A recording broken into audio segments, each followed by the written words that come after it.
Hi everyone, I'm Pooja Kant from emofreetherapy.com, and in this video I wanted to simplify the EFT certification process for you. How do you become a certified EFT practitioner with EFT International? So here's the process. Number one, you need to finish the EFT level 1 and 2 training course, and the one that I'm offering begins on 22nd of Jan. Once you finish the course, you'll get a certificate of completion from EFT International. And it's really important to remember that the certificate of completion is from EFT International and has their logo on it. Number two, you can sign up for the certification package with me, wherein I will help you to finish all the requirements, to meet all the requirements of EFT International to become a certified EFT practitioner.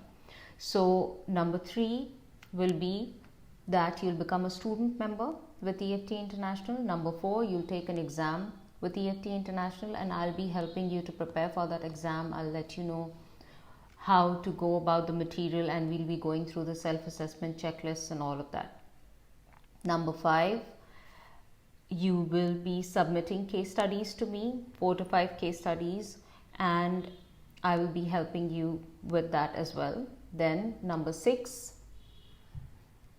is going to be, you will be finishing 50 hours of one-to-one sessions with people that you're practicing EFT with, and these are called EFT practice sessions, and these are going to be, each session is going to be 45 minutes minimum in length, and you will be making these entries in a log sheet that will be provided to you.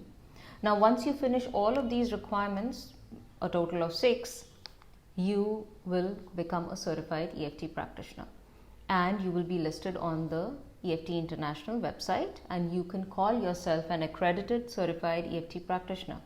Now, what is the advantage of taking the mentoring? A lot of people ask me, why do we need to take mentoring? Why can't we just start practicing right after EFT training? And of course, you can start practicing right after the EFT training if you have prior knowledge in EFT. But even so, it really helps to take the mentoring. Why? Because you do need feedback about the EFT sessions that you do. You need more practice in EFT. Before you start working professionally with people, a lot more practice is needed. You will require guidance when it comes to when to refer clients or not, what is the scope of practice, how to develop your niche, even marketing strategies, and you will get compassionate feedback and critical feedback at times about your EFT sessions, and I will be giving you that feedback. So all of this is really important if you want to establish an EFT practice and become a professional EFT practitioner.